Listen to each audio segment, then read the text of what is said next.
Integritas adalah kata kunci untuk melakukan apapun. Melakukan apapun. Teman-teman yang mau aktif di dunia usaha, hari ini Anda akan masuk ke dunia usaha dan berbicara mencari investasi, mencari partner investor. Adakah investor yang mau menaruh uangnya di kegiatan usaha yang laporan keuangannya tidak beres? Tidak ada. Semua mensyaratkan integrity is the future of our currency. Mata uang di masa depan itu adalah integritas. Dan ini yang akan membuat posisi kita lemah di dalam percaturan global ketika integritas tidak segera ditumbuhkan, dan kalau dibicara sih jadi benteng moral. Itulah sebabnya kenapa integritas ini penting. Nah, tapi ini juga salah satu masalah. Saya sampai kumpulkan di Jakarta apa? Sekolah-sekolah yang berasaskan dan berlabelkan Islam, integritasnya rendah. Sampai dikumpulkan di Jakarta. Bisa diingat tuh nanti. Kumpulkan semua. Kenapa? Karena mereka mengejar nilai tapi melupakan integritas. Ini teman-teman, PR tersendiri. Kenapa institusi yang berbasis Islam justru seringkali kompromi pada urusan kejujuran, itu sering jadi masalah. Bukan sering, hampir selalu jadi masalah. Nah, itulah sebabnya kenapa usaha untuk membangun ini di tingkat pendidikan itu harus jadi kesadaran bersama. Tidak ada pilihan memulai yang seperti ini dari puncak. Tidak mungkin dikerjakan dari bawah. Harus dari yang paling atas. Semua pimpinan institusi pendidikan, maka harus mereka menerapkan yang disebut sebagai integritas dalam semua urusan. Ketika sekolah-sekolah yang di atas 95% itu dikumpulkan di Jakarta, sekolah Muhammadiyah ada beberapa yang banyak, sekolah Al-Azhar ada beberapa yang banyak, tapi yang paling banyak dari sekolah-sekolah yang dijajar itu dari berbagai wilayah Indonesia adalah penabur. Sekolah penabur nilainya tinggi, integritasnya tinggi, sampai mereka bisa foto lebih dari 40 sekolah itu berjajar. Kasih juga lihat, luar biasa. Teman-teman, ini PR yang harus dibereskan. Dan tidak bisa lagi kita mengandalkan hengki-pengki di masa depan. Tadi disebutkan soal persepsi korupsi kita. Saya termasuk yang meyakini bahwa praktek korupsi itu yang sistemik, yang greedy, itu pada akhirnya akan bisa dikendalikan. Saya menganalogikan korupsi itu seperti praktek perbudakan. Ada masa di mana mempraktekkan perbudakan itu normal. Saya analogikan korupsi itu seperti rasialisme, rasisme. Ada masa rasis itu normal. Di Eropa sampai dengan tahun 40-an, 50-an, rasis itu normal. Di Amerika Utara, rasialis itu normal. Malah kita tidak membayangkan restoran dibagi dua, laki hitam dan putih, perempuan dibedakan, tidak punya hak pilih, kulit berwarna tidak punya hak yang sama untuk masuk pendidikan. Rasisme itu eksis. Tapi hari ini orang-orang yang berpandangan rasis itu dan anak turunannya tidak ada lagi yang dihormati. Semua dianggap sebagai praktek primitif yang ditinggal. Korupsi hari ini bisa jadi, praktek tidak integritas bisa jadi masih ada, tapi yakinlah ini adalah praktek primitif yang hanya persoalan waktu, pelan-pelan akan hilang. Akan dipaksa kita semua oleh sistem untuk bisa berintegritas. Prosesnya memang jalannya pelan, dan di Indonesia jauh lebih pelan lagi proses itu. Jauh lebih pelan lagi.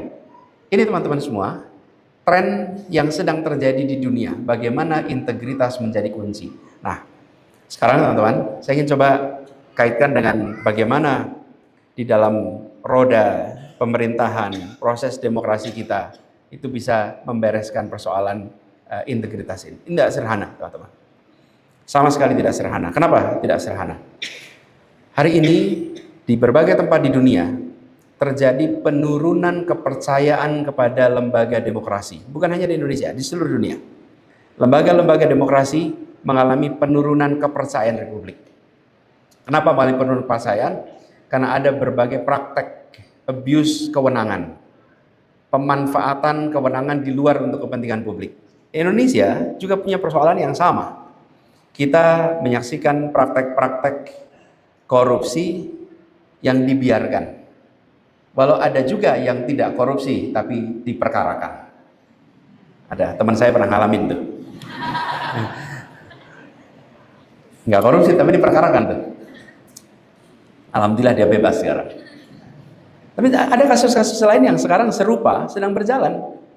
Jadi teman-teman, di satu sisi kita menyaksikan praktek kekuasaan yang koruptif, di sisi lain kita menyaksikan penegakan hukum terkait korupsi sering menjadi alat politik. Dan ini dikatakan oleh Bapak Presiden Prabowo beberapa hari yang lalu, ketika beliau mengatakan bahwa saya menggunakan hak saya untuk memberikan abolisi dan amnesti untuk menganulir politisasi atau kriminalisasi atas peristiwa-peristiwa politik. Nah, kembali kepada isu kekuasaan dan integritas. Salah satu faktor mendasar teman-teman sekalian di sini adalah biaya politik yang amat mahal. Proses pengelolaan partai yang mahal, proses kampanye yang mahal. Saya pernah mengikuti kampanye, teman-teman. Ya, dan kampanye itu kita ngos-ngosan terseok-seok. Kenapa ngos-ngosan terseok-seok?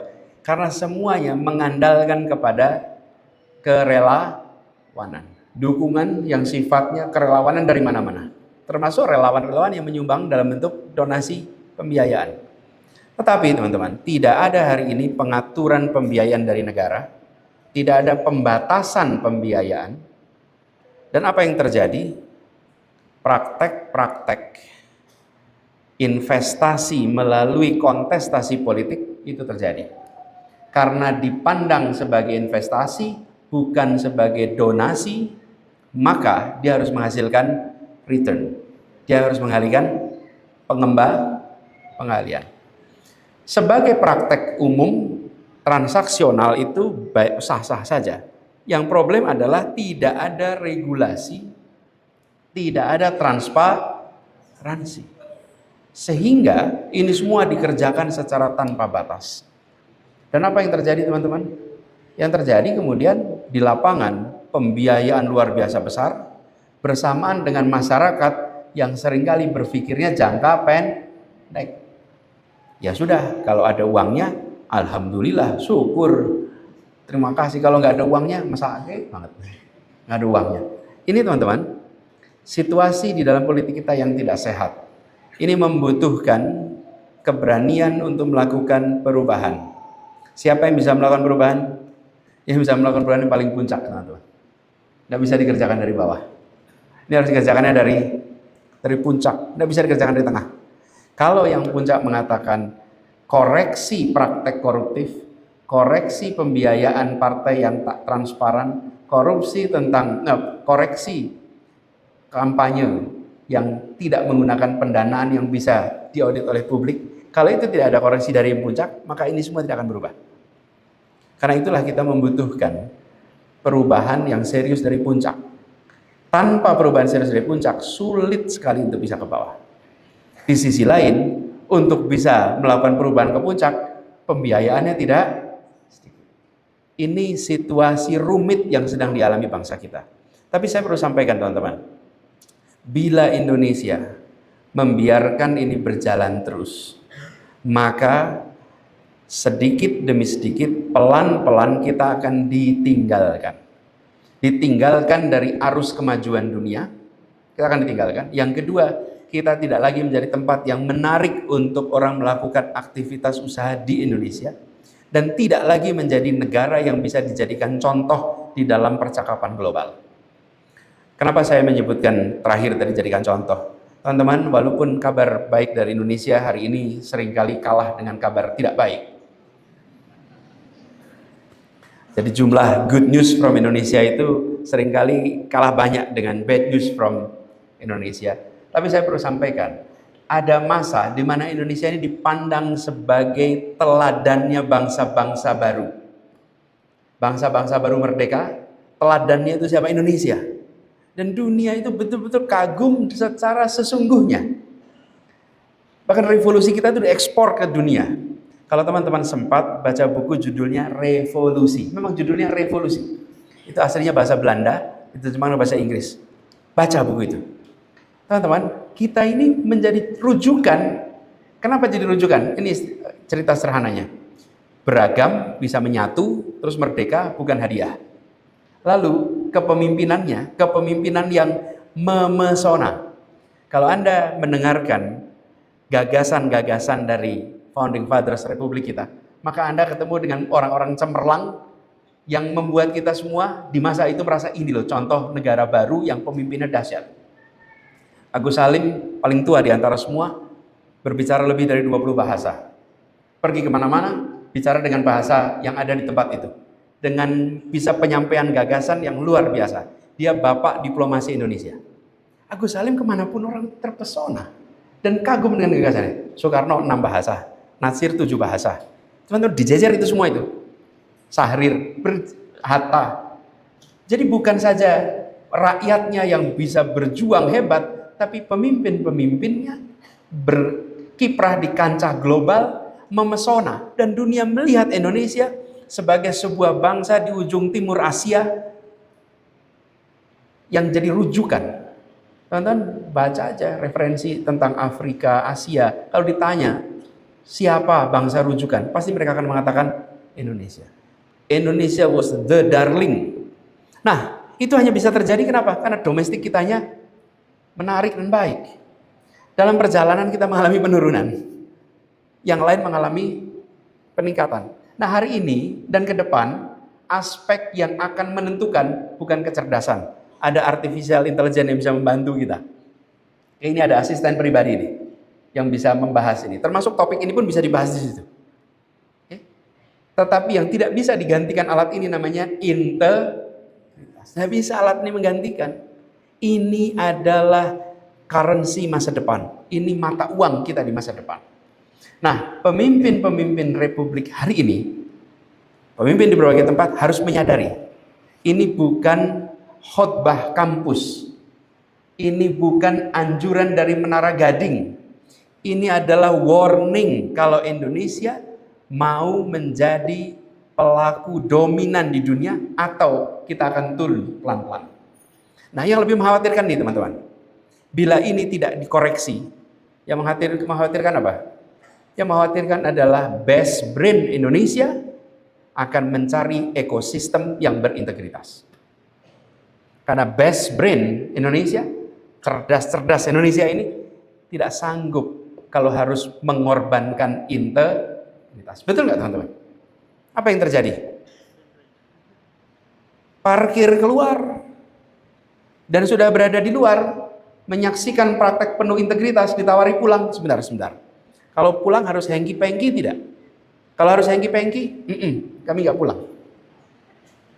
Jadi teman-teman, bukan saja dunia yang tidak tertarik datang ke Indonesia, anak-anak Indonesia yang dididik di negeri ini dan menyaksikan bahwa negeri ini perlu dikelola dengan integritas, lalu mereka menemukan ekosistem tak berintegritas, maka dia akan bilang, nyawa saya tidak di tempat yang tak berintegritas.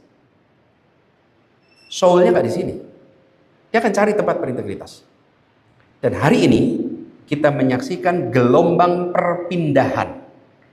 Kenapa? Tawaran dari kanan kiri. Banyak perusahaan-perusahaan di bidang teknologi yang memilih, dah kami sekarang berkantor di Singapura saja. Kami sekarang berkantor di Perth saja, di Australia.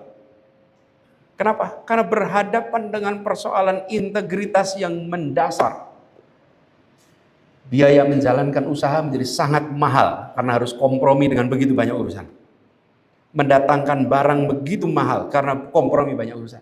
Jadi teman-teman, Ini harus jadi kesadaran di kepemimpinan Republik bahwa mengembalikan integritas.